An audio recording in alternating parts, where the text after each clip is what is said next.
各位来自全球的小伙伴们，大家好，我是小鸟我是来自陕西西安。刚才主持人呢已经介绍过了，我的本职工作呢是在一家世界500强的航空国企，是一名管理层的干部。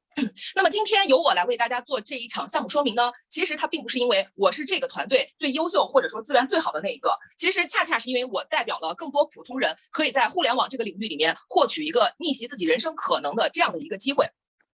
那么我是在2018年的时候决定要投身到互联网电商的其实大家也知道，我一直是在体制内工作。那为什么要做这样一个决定呢？也是在起初呢，我全家人都不太理解的，是因为我所在的企业呢，它是一个专注于航空军品制造的这样一个企业，我们内部的环境是非常封闭的，所以呢，我非常担心呢，个人很快就会在这样一个封闭的环境里面和外界飞速发展的整个社会呢去脱节，更是不甘心自己的能力、潜力、人生更多的可能，它被淹没在国企内这个条条框框的政策当中。所以我在2018年做出了这样的一个决定，为了不跟我家里4位都在体制内工作了一辈子的老人起冲突呢，我并没有选择辞职，而是选择在8小时以内求生存，稳定我的家庭。8小时以外呢，我把我自己所有的碎片时间全部用到了我的互联网电商这样的一个经营里，从一个完全的一个新人样子一步一步积累学习，从一个小白一步一步成长到我所在的这个品牌里面，在全国的业绩排在头部的这样一个业绩。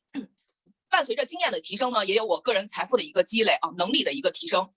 那么在这个副业里面呢，在我上一份副业里面，其实我单月的一个收入呢，它可能已经超过了我在国企里面1年的一个年薪。那么如果在我曾经创业之前，作为一个新人的时候，我那个时候可能想的是，如果有一天我可以赚到这么多的钱，那我完全可以躺平了。但事实上，当你一旦进入创业，一旦看到了外界社会扑面而来给予你的机会呢，你绝对不会甘心任由这个机会从你手上去流走。那么为什么我会进入到今天再次进入到今天给大家带来的这个新的项目里面呢？其实是因为我在去年呢迎来了我的一个2胎宝宝。那么我在整个孕期的期间呢，我其实都在思索一件事情：当我的时间精力注定要再一次被家庭被孩子去分走一大半的时候，我怎么样在这样的一个情况下去维持我个人高收入的一个持续呢？以及我个人团队一个高收入的持续呢？那么很显然，靠我原有的一个平台呢，它是不能够满足的。为什么呢？因为其实我已经看到了，在这个品牌之下，它的政策之下，它给予我们经销商的收入的一个天花板。同时，随着整个市场经济的一个变化、更新迭代，那么原有的项目它的模式已经不能够满足了。所以呢，我在这个整个大半年的时间里面呢，我其实是一直在整个市场上去寻寻觅觅我希望去找到一些更好的项目。那么新的项目呢，我希望它是能够解决我原有项目当中至少80%以上的 bug 吧同时呢，能让我团队里面大多数的人在新的项目里面去获取到更大的一个发展的空间。那么也就是在这样的一个寻寻觅觅的过程中呢，我遇到了谢总。谢总是谁呢？谢总就是把我们今天这个项目凯利从国外带到国内的第一人。那么遇到谢总呢，我也是感叹我遇到他，我觉得是我自从互联网创业以来，甚至可以说是我在就业以来我遇到的我最为钦佩的一个企业家，因为他曾经在国内呢是缔造了上千家医美直营店的这样的一个非常成功的女企业家。那么在2013年她决定要移民的时候呢，她又去在她整个传统实体的顶点华丽转身投入到了互联网的经营当中。在互联网的这个领域里面呢，她又仅仅用了1年10个月的时间呢，就在这个领域再一次获得了自己的个人的财富自由以及时间自由。那么对于谢总他曾经20年实体的成功经营的经验呢，我非常的钦佩，但是我却不羡慕。因为我知道这样的一个成功经验呢，在今天当下是我们个人所不能够复制的。然而呢，他在上一段互联网经营的成功经验呢，我是非常想要去获取的。因为我知道，在今天这个互联网加全面扑面而来的这样的一个时代之下，这样一份成功经验呢，它一定是能够帮助我们每一个人去借鉴、去学习、去复制、去达成我们个人的成功的。那么就像谢总所说的呢，曾经呢，他在实体经营中的成功呢，是因为他打破了实体经营当中的一个收入的天花板，他从单店走向了多店，实现了一个打破了传统生意当中的一个营业额的一个天花板。那么然而在当下呢，他又借由互联网这样的一个无限的一个平台呢，去把传统的实体店去搬到了网上，去把空中的虚拟的连锁网店呢，我们通过一个 APP 呢，我们就能链接到全球的成千上万甚至几十万家店铺那么也就是说，我们可以依托互联网呢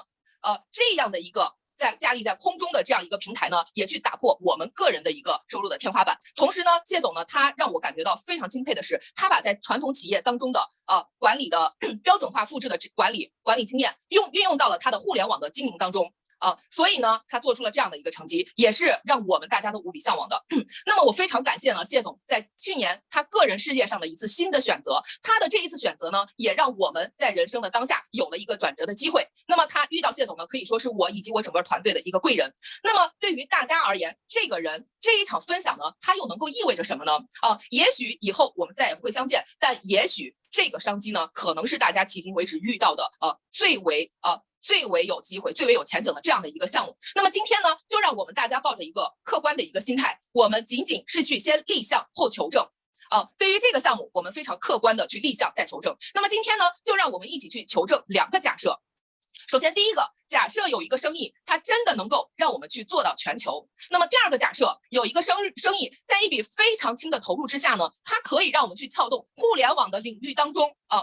几十万、几百万、千万甚至过亿这样的一个纯利。如果这2个假设它是可以成立的，那么今天这个项目对于大家而言，它一定是一个不可错过的一个巨大的商机。那么接下来呢，我来切换一下屏幕，就让我们大家一起跟随着这个 PPT 进入我们今天的这个项目美商凯利。首先呢，在进入我们今天项目之前呢，我希望大家都跟随我，我们一起回归到一个我们商人的身份当中来。因为今天我们来考察这个项目，我们大家不管是想要去经营，想要去投资，我们都是一个商人的身份。那么对于商人而言呢，我们的每一笔投资，不管是2万、200万、2000万，我们一定是要追求它的价值回报的。那么对于我们想要的价值回报而言呢，我们一定是要从以下3个方面去考证。首先，第一个，它的商业价值是否存在？那么如果今天这个项目它的商业价值是不存在的，那么很显然我们大家根本不会汇聚于线上，用这1个小时的时间来求证。但是呢，对于我，不管是我还是我团队的小伙伴而言，甚至还有我们今天线上的很多小伙伴，其实大家在原本的领域里面都已经有了一个非常好的成绩，很好的一个积累。那么如果今天的这个项目呢，仅仅是让我们大家去赚个350万、300-500万这样一笔钱，我相信对很多人而言呢，它都不值得被称之为商业价值，它仅仅是能让我们赚一笔钱的一个小生意而已。那么我们大家都不会去选择去把自己的时间、精力和资源去倾注到这个项目上面而言，所以我们对它的商业价值的一个要求呢，我们不仅要求它是存在的，同时我们更要求它一定是巨大的。那么第2点呢，是它的商业逻辑是否成立。我们大家想要追求的一个商业价值，无论它是多么的巨大，如果它的商业逻辑不能够成立呢，那么这一切呢，通通是水中月，镜中花，我们能够看到却拿不到。那么第3点呢，是它的运营逻辑是否合理。在前2者呢都成立的这个情况之下呢，它的运营逻辑是否合理？也简单通俗的来说呢，就是商业价值存在，商业逻辑成立。我们大家想要干这件事儿，我怎么去做，怎么干，怎么样能够快速的拿到我们想要的一个结果？那么我们就要去求证它的运营逻辑是否合理。那么今天呢，就让我们大家从这3个方面去切入，去来客观的求证这个项目对于我们而言，它是不是一个巨大的商机。首先呢，让我们先来进入它的商业价值。我们一起来求证凯利的一个商业价值。那么其实对于凯利这个项目呢，从我去年接洽到现在这大半年的时间，凯利它给予我最大的感觉就是这个项目伴随着你对它深入的了解、深入的求证、深入的对比，你会发现这个项目它带给你的惊喜一次又一次它在我们大家不同人眼中，它的商业价值太多太多。然而今天呢，我们仅仅是从4个方面一起来求证。首先，第一个呢是拥有高生物科技的一个行业。那么在这里我们说到的高生物科技行业它不是包装，不是噱头它是真正的存在的高生物科技的行业。那么说到这个词儿呢，我们有些朋友呢已经非常熟悉的，还有一些朋友呢可能感觉到有一些陌生。那么我换一个词儿，大家一定都会非常熟悉，大健康。大健康这个行业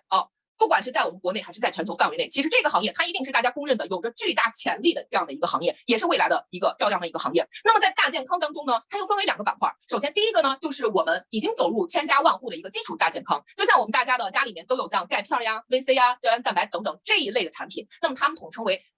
基础大健康。然而在基础大健康上面，它的一个进阶一个更新迭代，就是我们今天的高生物科技。高生物科技呢，它的科技含量是非常高的。这样的产品呢，它作用在我们身上呢，可能区别于基础大健康的产品要去我们长期使用它半年、1年甚至更久，它会对我们身体带来一些改善。但高生物科技的这样的一些产品呢，它是作用于我们细胞层面去进行修复、进行抗衰的。所以呢，它可能让我们在半个月、1个月的时间内就能感受到我们人体机体的一个非常大的一个改善那么这是它的一个作用。那么对于这个行业，它对我们个人而言意味的价值是什么呢？为什么我们认为它有一个巨大的商业价值呢？因为在今天高生物科技这样一个行业，它已经被列入到第4次工业革命当中在第4次工业革命当中呢，高生物科技这个板块，它又是全球的发达国家都在同时争抢的这样的一个板块，可以说是这样的一个高地。所以呢，在未来，在高生物科技这样的一个板块当中，在全球范围内，它是一个万亿级的一个市场。那么有这样的一则新闻呢，李嘉诚他曾经在2018年从中国撤资了。那么他撤资以后呢，他所有的投资资金呢，有一半是流到了英国，去向了英国做一个房地产的投资。那那么另外一部分呢，他就是去到了美国，投到了我们今天这个品牌的工厂，去进行他个人在高生物科技这样一个板块的一个提前的布局。那么我们可以看到，这样一位超级富豪、超级会赚钱的生意人呢，他在很多年前就已经去把自己的资产布局进入到了高生物科技这个行业。那么很显然，他在近几年，他通过我们这家公司所生产出来的产品呢 ，NMN 呢，他已经在香港屈臣氏售卖，真的是在这几年赚了盆满钵满。那么在今天，我们每一个个人而言，我们不用去投入这样的一笔巨资，我们仅仅在一个1万多的一个轻投资的这个情况之下呢，我们可以轻轻松松的进入到高生物科技这样的一个行业，去跟全球的最厉害的、最会赚钱的生意人，去跟全球的发达国家，我们同样的去进入这样一个领域，去追逐这个领域的商业价值。那对于我们个人而言，这个机会它的商业价值它一定是巨大的。那么第二个呢，我们一起来求证。第二个商业价值呢，是拥有全球无线链接的运营平台。那么它的价值在哪里呢？其实呢，在很多年前，互联网诞生的那一刻呢，它非常伟大的就是在那一瞬间呢，就把我们偌大的一个地球呢，变成了一个村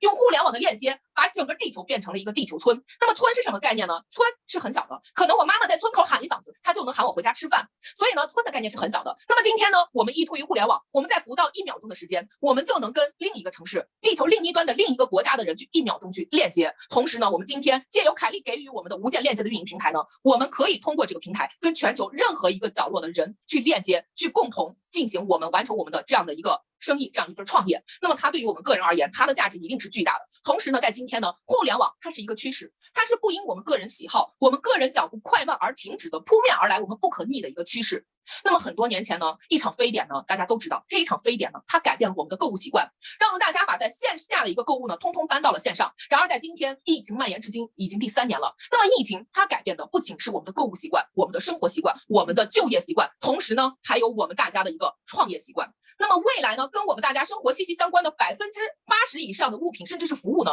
它都会借由互联网加的一个平台呢，去进入到我们的生活当中。那么同时呢，那么今天如果在我们一个非常轻的投入之下呢，可以有这样一个给予我们全球无线链接支持的这样一个运营平台，去让我们进行我们的在全球范围内的一个创业、一个事业的一个经营。那么对于我们个人而言，这个价值呢，它一定是巨大的。那么第三个我们要求证的商业价值呢，就是拥有一支专业的、职业的、优秀的营销团队。那么我们今天线上其实很多朋友呢，都是自己在做经营、做企业的。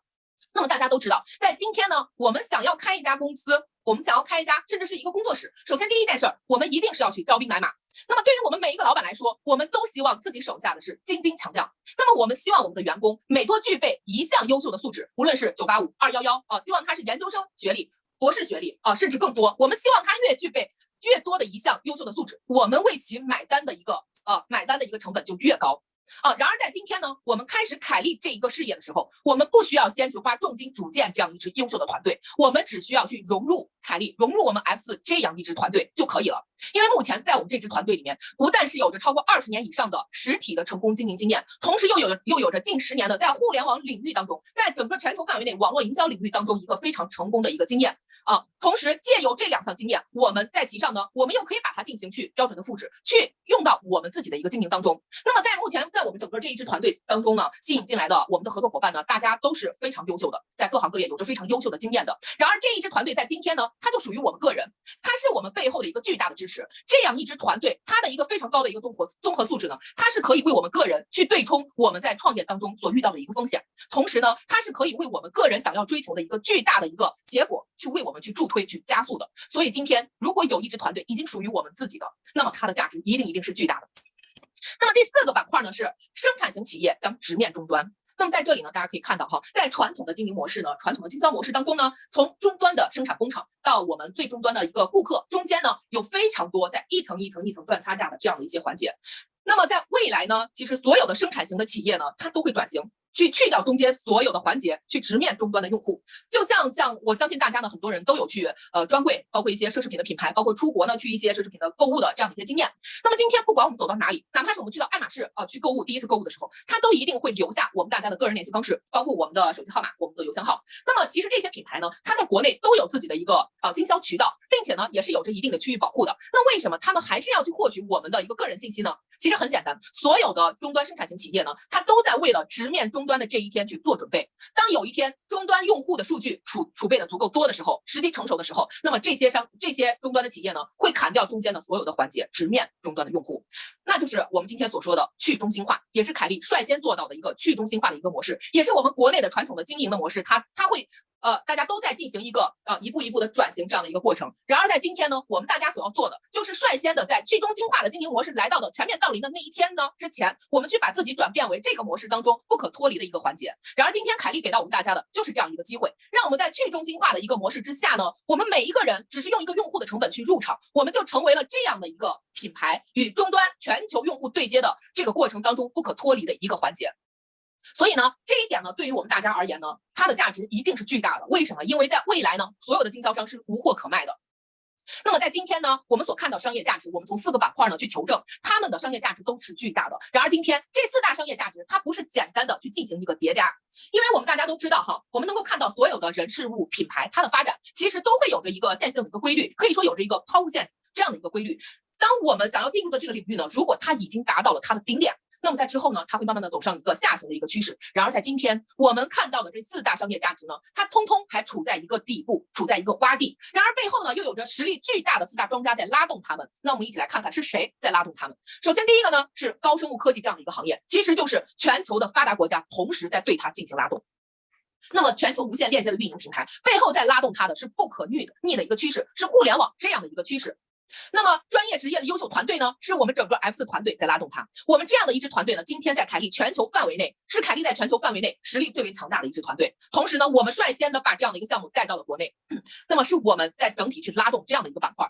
那么生产型企业直面终端，是我们背后这样一个实力非常强大的凯立他们在拉动这样的一个板块。而今天呢，这4大商业价值不但是叠加在一起，同时他们通通处在底部。未来呢，他们还有着非常大的一个空间去等着我们跟它共同去攀升，同时它的攀升速度一定是飞快的，因为背后的庄家实力非常的强大。那么在今天呢，我们进入这样一个项目呢，其实相当于我们已经把一只原始股票去握在了手中。那么未来我们想要的一个商业价值不断的去攀升，那么它一定是在我们的预期当中的。那么接下来呢，我们求证完这4大板块我们已经确定我们想要的商业价值，它不但是存在，并且一定是巨大的。那么接下来呢，让我们一块来求证它的一个商业逻辑是否成立。那么我们中国人呢有一句古话说的很好，叫做人对了事儿才对。那么首先进入这个项目，我们就先来看一下到底是什么人他创建了这样的一个品牌，这样的一个项目。那么在这张 PPT 当中呢，大家看到的这位 Steve 先生呢，他就是我们品牌的创始人，也是我们的总裁之一。那么 Steve 先生呢，他曾经是在美国的空军服役，他是一名生物环境的工程专家。那么我们第2位创始人，第2位总裁呢，就是林医生，林博士。那么他呢是一位化学系的天然高分子化学工程的专业的专家。那么这2位老板呢，他们在2014年呢，在美国洛杉矶呢，创建了我们的4E公司。那么4E公司从创建来的第一天呢，它就是为了全球的知名的品牌在做膳食营养补充剂的一个代加工那么至今呢，已经为全球近200个品牌在做一个代加工。在这里呢，大家也可以看到我们有我们在代加工的像 Cosfresh、Nature 等等的众多的品牌，也包括我们李嘉诚李嘉诚去投入的这样的一个品牌。那么在这里呢，大家可以看到的是我们的工厂，因为现在在疫情期间，我们的很多小伙伴可能不能够去到美国，等疫情好一些的时候，我们大家都可以去到工厂去进行考察。我们的工厂坐落在洛杉矶，这里是我们整个生产的各个不同的环节，这里是我们部分的一个专家。那么这一家工厂呢，它是有到3000多个独立的保健品的配方，所以说它的实力是非常强大的。那么在这里呢，我们可以看到的是我们4E工厂所有的认证。在这里呢，如果大家是有去做过一些深入了解的，会知道在这里看到的是所有这样的一个药品级规格的一个工厂，在全球范围内能够拿到的最多的、最权威的一些认证都在这里了。那么再下来呢，我们来看一下凯立公司的一个简介。那么凯立呢，是依托于创始团队的科研背景和产业链实体建立的一个短路径的供应链。短路径供应链的跨境电商的平台。那么跨境电商呢，在这里我们大家也去画一个重点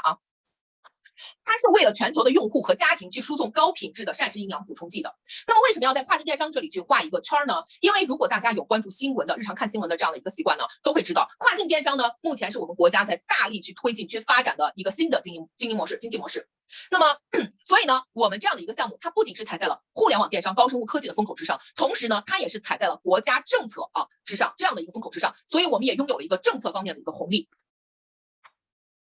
接下来我们来看一下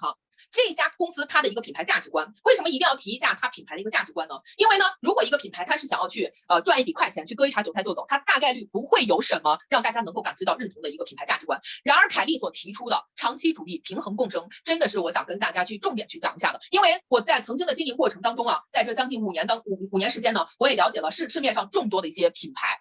只有凯利它是真正能够提出并且能够实现这样的一个价值观的。首先，长期主义，我们看到凯利认为建立这样的一个品牌呢，是需要长期的一个打磨、长期呵护、长期经营，去完成它产业链的一个生态布局。所以这一个品牌呢，它是在全球范围要去做一个长期的时间去打磨、去布局，完成他们的一个品牌。那么对于我们个人而言，这样的一个品牌，它在建立之初对自己的一个预期呢，甚至比我们在选择项目当下呢，对自己的这份事业的一个生命周期要长得多。所以对于我们大家而言呢，它一定是更有安全感的。那么平衡共生呢，这家企业认为它通过他们的产品呢，是可以平衡人们的健康生理指标，同时呢，可以平衡用户和企业的利益关系，平衡企业和社会的合作关系，平衡人与自然的和谐关系。那么在这里呢，是希望我们大家在凯利去互为主体，相互依存，共同发展，最终我们能够实现多赢、双赢和共赢的一个美好局面。然而就是这简简单的3个词儿、6个字儿：双赢、多赢、共赢，它最终能够去实现，它绝对不是说说而已，它一定是看这家企业能够拿出来的真金白银，就是看他们能够给到我们什么样的一个政策，去保证、去实现我们经营者的一个利益。然而这家企业它是真正的做到了，因为他们目前给出了全球网络营销整个行业当中呢最高的一个利润拨付，可以说是其他一些品牌，甚至可以说是一些品牌给出的3倍之多。他们拿出了73%的一个利润来作为我们经营者的一个利润拨付。那么之后呢，我们大家都可以去详细的去了解，我们都会发现，在同样的时间精力的投入之下，在凯利我们获取的回报，它一定是最大的。那么还有它的企业使命也是我非常欣赏的啊，以挑战为使命，希望和你一起创造更多奇迹。那么其实就是希望和推动个人和社会的发展。我们其实在整个发展的过程中呢，我们希望去接受无数个不可能的挑战。那么这个也是我非常欣赏的，因为在曾经2018年那个时候呢，我去贷款投入了40万，去作为我第一份一个副业，一个电商副业的投入之时呢，很多人都觉得我疯了，他们觉得我甚至不可能在这个项目当中去拿回我的成本。然而在之后呢，我用了1个月的时间，我不但拿回了成本，并且组建了我自己的一个团队。那么在这个时候呢，很多人又说早知道。在起初他们认为不可能的时候，在我们拿到结果的时候，他们又会认为早知道我也去进入，我也可以拿到这样的一个结果。所以呢，在一路走来呢，我们其实每一个人呢，都是一直在去挑战我们曾经为自己去立下的那样的一个不可能。我们希望去能够打破越多的不可能，我们才能够去走得越高越远。而未来呢，我们也是希望跟着这一家企业，跟着这一家给自己设定了足够高的一个天花板的一个企业呢，我们可以去打破更多属于我们个人的一个不可能。那么接下来呢，让我们一起来走进凯利它的一个完整的一个供应链。这样的一个完整的供应链呢，它其实是保证我们大家可以拿到我们想要的商业价值的一个基础。那么在这里我们可以看到4亿工厂呢，其实他们在拥有凯利这个品牌之前呢，就已经拥有了一个完整的一个产研一体这样的一个产业链。他们是从原材料到最终产品，最终拿到产品的成品呢，所有的环节呢，所有的包括原材料、科研、配方、生产，都是由他们独立来完成的。而在去年呢，我们有了自己的品牌凯利之后呢，我们就做到了产研销一体，我们做到了最短路径的一个供应链，从产品到用户到全球用户指尖触达。就是这样一个完备的双链系统呢，它确保了我们这样一份经营，这样一份投资，它是一定可以去拿到我们想要的一个结果的。那么接下来呢，我们一起来看看我们凯利品牌的一个认证。为什么要看这些呢？因为呢，对于我们大家而言呢，不管我们想要去获取多大的一个商业价值，那么它都是通过一个产品来承载的。然而我们想要的商业价值越是巨大，承载它的产品、它的科技就一定要越发的前沿。那么对于产品的求证呢，对于我们不管是经营者还是我们的用户我们只是想吃一下产品的用户而言，我们大家所有人最关注的第一点呢，排在第一的一定是它的安全性。那么我身边就有很多小伙伴在一开始他会觉得，这个产品如果要让我推荐给别人，我为了给自己和别人负责任，我一定要自己吃上1个月，它安全有效，我再去推荐。然而这其实不是真正的负责任，因为对于整个全球的市场而言呢，我们个人体征的一个数据呢，它仅仅是大数据库当中的沧海一粟。那么我们要更权威、更有效、更负责任的去求证呢，一定是看它的认证，它在全球范围内拿了多少权威的认证。因为在国外呢，是没有人可以花钱找关系能够买到认证的，它每一个印在瓶身上的认证呢，它一定是在全球范围内具有最权威、最专业的一个印证的。那么在这里呢，凯利呢目前已经获得了全球范围内最权威的18项认证。在这里呢，我们就不一一阐述了，我只是去列举几个重点去跟大家讲解一下。那么首先第一个我们看到的FDA 自由贸易证书，有了这样一个 FDA 自由贸易证书以后呢，我们的产品它可以自由的在国际之间去通行，它可以自由的进入到 WTO 所有的国家、所有的成员国，同时呢，当地政府是不能干涉我们的行销模式的。所以呢，有了这样的一个证书呢，我们的产品可以在国际之间畅行无阻。接下来呢，我们来看这个 PDR。PDR 呢，它又被称作美国医师药用指南。它是什么样的一本要点呢？它这本要点呢，在美国呢，是他的医生以及医疗行业的从业者呢，他需要参考这一本要点呢，去给他的病人开具处方。所以大家想一下，如果我们的产品可以进入到这本要点呢，它一定是权威的。为什么呢？因为进入这本要点呢，它必须要满足以下3点。首先，第一点，你的产品一定要是真实有效的。第二点呢，这个产品呢，它是要出自于一个它是要有一个药品级的规格。第3个呢，就是这个产品它必须要在45分钟之内被人体有效吸收，不能够去产生一个肾脏的负担。所以呢，能够满足这3点，大家都能够感受到它是非常权威的。然而目前我们凯利全线的产品，除了我们刚刚上线的一款紫檀旗正在注册当中呢，其他全线所有的产品通通进入到了这一本美国的 PDR 医师用药指南。那么大家就能感受到它的一个非常权威的一个认证。那么接下来呢，我们来看这个清真产品认证。因为我们今天做的是国际之间的生意，有了这个认证以后呢，我们的产品可以去畅行进入到所有的穆斯林的国家。同时呢，这个认证它要求我们连添加剂都一定要是干净洁净的。那么接下来呢，我们看这个黑绿色的这个标哈，它是无违禁品认证，它是由国际反兴奋剂组织颁发的，是一个非常硬核的一个认证。大家都可以去看一下自己家里在吃的，从国外去代购回来的一些知名的保健品，他们有没有这样的一个认证？就是因为我们今天的这个产品呢，它是一个高生物科技的产品，它会让我们在半个月、1个月的这样的一个时间，就感受到一个明显的一个改善。所以这个时候反而很多人心里在犯嘀咕，怎么效果来的这么快？会不会你们有添加一些激素啊、兴奋剂啊等等？那么有了这一个认证呢，它就一定是不可能添加任何违禁品包括有了这个认证呢，所有的运动员都可以安全的服用。那么最后我们来看这个美国制造这样的一个认证呢，它要求这一家工厂它一定是要有独立的工厂是在美国完成它的制造的，这也就呼应了我们前面说的跨境电商。我们国家对跨境电商的唯一要求就要求它必须是要原装进口。我们今天的凯利所有的产品都是从美国原瓶原罐原装进口过来的，同时呢，它在全球做到了一个品质统一，也就是说，不管美国人吃到什么样，英国人、日本人、德国人吃到什么样，我们中国人拿到的就是什么样的产品。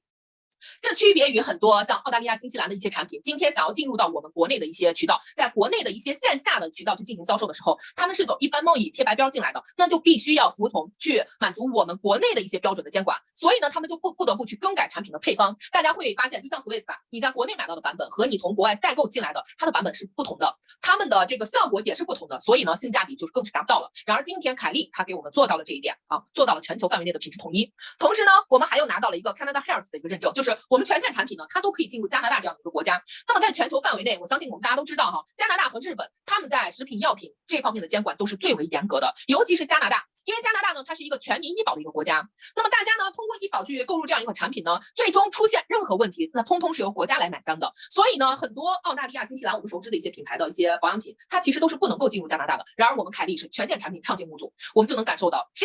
我们这一系列产品，它都是有着一个非常硬核、权威的这样的一个实力的。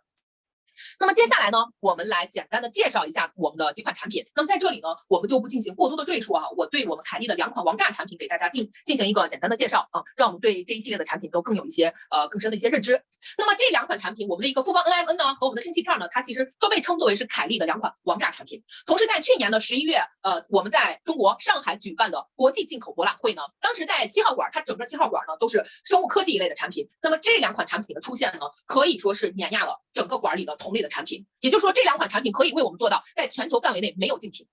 因为首先我们来看一下这个复方 NMN。首先在 NMN 它在全球范围内呢是有3种生产工艺的，我们大家可以简单了解一下。首先第一个呢是化学合成，但是化学合成的阿尔法型 NMN 呢是不能够被人体完全吸收的，甚至对人体会有一定危害的，所以我们所有人都不去选择。那么第二个呢是日本的发酵工艺，日本的发酵工艺呢，因为它是不能够稳定量产的，所以它的成本会比较高。我们看到很多日本它一些比较品质好的 NMN 甚至都是万元起步的，不是因为它的品质最好，只是因为它的成本是最高的。那么第3个呢就是美国在使用的生物酶的一个生产工艺。那么这个生物酶的一个工艺呢，它其实是参考了我们人体合成这个酶的一个方式去进行生产的，所以它不但是能够稳定量产的它能够做到一个品质统一，同时它能够去很好的进行一个成本的把控。而对于 NMN 呢，我们大家一定是要看它的纯度呢，一定是去看它有几个9。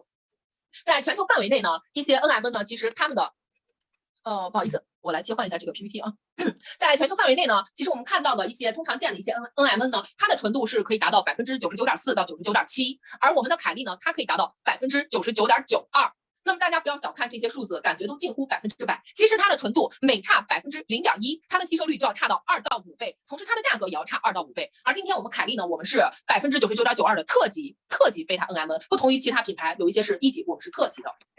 所以呢，同时我们又进行了一个复方的一个配方，我们把 SOD 这样一个非常强大的，被称为深海软黄金的一个，甚至比 NMN 还要贵价的一个原材料呢，去和 NMN 去合成，进行一个复方的 NMN 的配方，那么也就让这一个配方它的一个效果做到了一个1+1大于2的这样的一个效果。那么这一瓶 NMN 呢，在全球市场范围内的一个售价呢，同品质的一个售价呢是要达到15000人民币的。然而今天在凯利呢，我们每一个普通的用户呢，只要花费1000多人民币，我们就可以拿到这款产品。正是因为凯利呢，它是作为全球的，我们的工厂是全球的生产的一个源头，所以呢，我们可以把成本把控到如此，可以把最大的一个空间呢，一个价值空间呢，都去留给我们所有的一个用户。那么对于这款产品呢，之后呢，大家都可以去深入的去了解，因为 NMN 呢，它是可以去激活人体的7条长寿基因的，所以它在很早之前10年前，它其实就已经被称为是富人圈里的长生不老药了，只是因为它的价格一直居高不下，所以不能够被更多人去使用。然而在今天呢，我们凯利可以做到把这样一款真正有效的产品，去让全球的用户都可以用得起它。那么接下来呢，进入氢气片。氢气片呢，目前我们是全球唯一一家可以独立生产氢气泡腾片的一个品牌。那么在整个市面上呢，其实有很多品牌呢，它是通过就生产这个制氢机、制氢杯，通过水电解水来产生氢气。然而这些设备呢，它产生出来的氢气水的浓度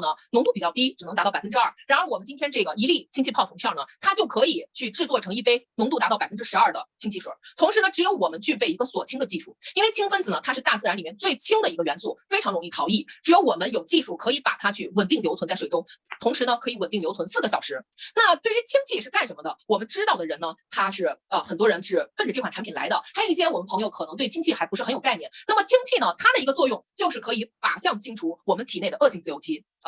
它可以靶向清除，所以呢，这也是它非常大的一个功效，就是把好的给我们留下来，坏的帮我们清走。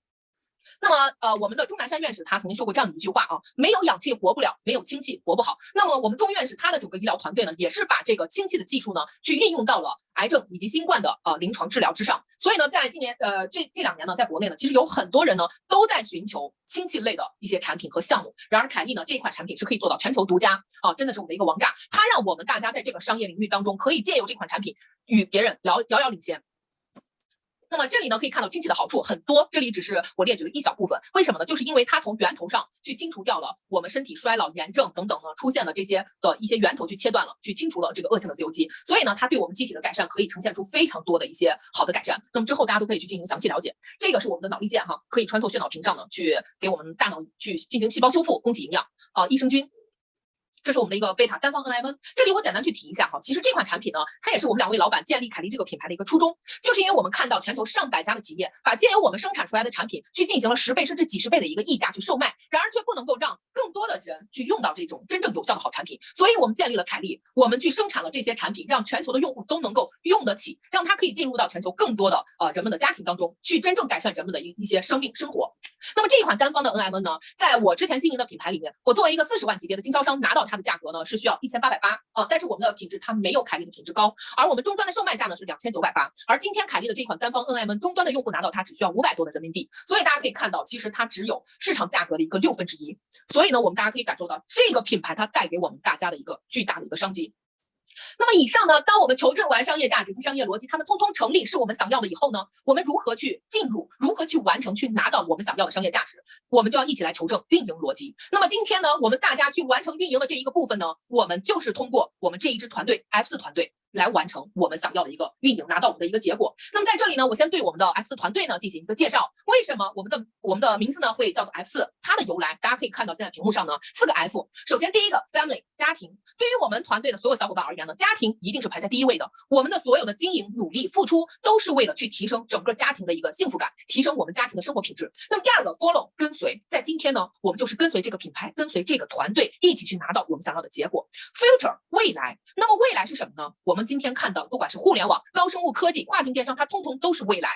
Freedom 在这里，我们想要的自由不仅仅是财富自由，更多的是时间自由。我们大家希望借由凯利，借由我们 F4 团队为我们搭建起来的这个平台呢，在这里呢，可以获取到我们每个人想要的时间和财富的双自由。那么接下来呢，我们来看一看走进我们这支团队，我们的团队愿景呢，其实不同于一些品牌，大家想要在品牌的经营过程当中呢，每个人都希望获得一个巨大的物质上的提升。而在今天的我们这支团队，其实很多人都已经获取了，甚至已经在原本的领域里面获取了财富自由。但是呢，就是在经营的过程中，大家在创业、在努力、在经营的过程中越来越忙，失去了自己，我们没有时间去真正的感受生活。所以今天我们的团队愿景是希望把日子过成想要的样子，而我们想要的日子呢，是有时间陪孩子长大，有时间陪父母变老，有时间实现一场说走就走的旅行。因为在今天呢，其实很多人已经在忙碌的过程中呢，留下了子欲养而亲不待的一个终身的遗憾。同时在忙碌的过程中，我们已经丢失掉了孩子的成长，没有时间去陪伴孩子成长。同时呢，很多人呢想要实现的一场旅行，我们拖了一次又一次。最终还是因为我们的工作去牵绊住我们，不能实现。然而今天我们希望我们可以借由这样的一次机会去实现，去拿回我们的时间。我们去通过我们1年2年的一个努力，去搭建好一个未来足够长的管道收益，可以在未来把自己还给生活，去真正感知生活。那么接下来一起来看我们的团队文化。首先第一个，重诚信、知感恩、宽松怀、担责任。其实在一些团队里面，想带着大家赚快钱、割一茬韭菜的这样的团队里面，大概率不会有什么团队文化。而今天呢，我以及我的所有团队就是被谢总这样的一支团队的团队文化所深深的吸引。首先第一点，重诚信，我们认为在整个社会当中，诚信是一切的基石。第二个，知感恩，在我们每一个人的成长发展的过程中，我们遇到了太多人给予我们的帮助，去引领我们，我们一定要怀着一个感恩之心，我们才能把人生的路去走得足够长远。那么第三个，宽松怀，其实在今天呢，我们认为每一个人这一生能够有一个多大的一个成就取得多高的一个成就，他一定不是只看个人能力，他一定最终是看我们每一个人的一个格局，我们有着怎么样的一个格局，它决定了我们未来能够走到多长多远，取得多大的一个成绩。那么第四个，担责任，在今天呢，因为我们大家进入到互联网的这个领域当中，我们每一个人都是非常轻的投资进入到这样一个可以说是无垠的广阔的平台当中。其实我们有很多这个合作者，我们大家都散落在全球不同的国家城市，我们甚至在合作的这个几年的过程中都没有见过面。那么在今天我们想要在这个事儿上拿到一个巨大的结果，其实就要求我们每一个人都有一颗责任之心。这样的一个责任心呢，它把我们全球散落在全球角落的这些小伙伴们都串联在了一起。我们通过这一整个团队文化呢，把这些最优秀的人筛选出来，并且凝聚在了一起，串联在了一起。那么就相当于把一颗颗散落在全球范围内的闪亮的珍珠，去穿成了一串价值连城的珍珠的项链。那么它才是我们想要的一个最大的一个最高的一个价值。那么第三点呢是团队管理。那么因为在今天，我相信我们每一个人花这1个小时来筹证这个项目，去在未来把自己的时间、精力、资源去用在这个项目里面，我们绝对不是仅仅奔着4到5位数的一个收入。我们很多人希望在这里获得的是一个6到7位数的月收入。那么想要获得这样的一个结果，就绝对不是靠3、5个女人坐在一起喝喝茶喝喝茶，吃吃下午茶，去发照片、发朋友圈，去炫炫富就可以达到的。它一定是通过标准化的企业管理。这也是我为什么一定要去选择谢总，跟他合作，跟他的团队合作，因为他们把过去20年实体的成功经验运用到了互联网的经营当中，又再一次拿到了巨大的结果。那么今天我们跟这样的一支团队去合作，只需要把他们在互联网经营当中用到的标准化的企业管理的方式，去用到我们自己的经营当中，我们就可以保证我们的一个成功。那么第4点，我们来看一下团队构建。今天这样的一支团队呢，我们吸引来的，我们团队组建的一个目标呢，我们就是要组建一支高素质、高学历、高净值的这样的一支团队。而目前这一支团队真的是吸引到了全球范围内各行各业的一些精英。那么之后呢，我们大家只需要融入到这一支团队，它就可以去帮助我们拿到我们想要的一个结果，包括去为我们想要的结果去提速。那么最后呢，想跟大家去说的一点就是一起拥抱互联网。在这里我们可以看到，我们已经经历过了4次工业革命。其实在第1次、第2次蒸汽时代和电力时代的时候，我们中国其实没有赶上。所以从那个时候呢，我们从一个百国来朝拜的一个强盛的国家，变成了落后于强大国家的这样的一个地位。那么在第3次信息时代呢，我们算是踩上了一个尾巴。在之后几年，我们在这个领域有飞速的发展也伴随着这个发展呢，我们获得了一个巨大的一个国力的提升。然而今天呢，我们非常有幸的是，我们再一次进入到了第4次的工业革命。那么第4次工业革命当中，互联网加高生物科技、虚拟代替实体已经通通被列入了进来。而今天我们可以看到，我们的凯利同时踩在了第4次工业革命的所有的风口之上。那么其实在过去我们可以看到，一次工业革命和一次之间呢，可能要间隔上百年。然而在现在呢，一次和一次间隔越来越短。在未来呢，甚至20年、10年、5年，我们就会迎来下一次。所以从前如果我们不相信、看不懂，在观望的3、4年，我们还有机会。然而在今天，如果我们不相信、看不懂，我们把太多时间去用在了观望之上，当我们观望个3、5年以后，我们会发现这一次机会早已经远去。同时更可怕的是，一次赶不上，步步赶不上。当我们看明白了以后，我们不但没有机会去参与上一次，连下一次可能我们也赶不上。所以今天呢，我们希望大家去怀抱着一个探索的这样的一个心态，去继续深入的了解这样一个项目。也许我们不能够在很短的时间对一个全新的领域有一个非常深刻的认知，但是呢，我们一定可以从一个风险管控的角度去判断这个项目可不可以投入。我们投入了多少，我们又获得了多少。在今天呢，我们仅是一个1万多的投入，我们获得了一个在北美排名前5的综合实力，他去为我们搭建了一个全球抗衰领域尖端的科技，我们获得了他在全球的一个经营推广的一个权限，同时我们获得了一个优秀的团队来为我们服务。那么在今天这样的一个价值回报呢，它一定是对于我们每个人而言呢，它的价值回报在我们投资的那一刻，我们都已经拿回了我们的成本。所以在今天呢，希望大家之后呢，可以继续深入的去了解，我们大家一定可以要在这个质疑当中去继续深入的去了解。每当我们去进行更深一次的去了解的时候，一定会发现凯莉带给你的惊喜会越来越多。那么今天呢，以上呢就是我的所有的分享，希望所有的小伙伴呢都能在这1个小时的时间呢，对这个项目有一个了解。在之后呢，我们大家可以去联系到邀请我们进入的小伙伴去进行更深入的了解。希望大家都不要错过这个项目，不要错过我们这支团队的发展。希望大家未来都能够踩在我们团队的一个发展的节奏之上，每一个人呢都可以去以最快的速度呢去拿到自己想要的一个结果。非常感谢，以上是我的分享。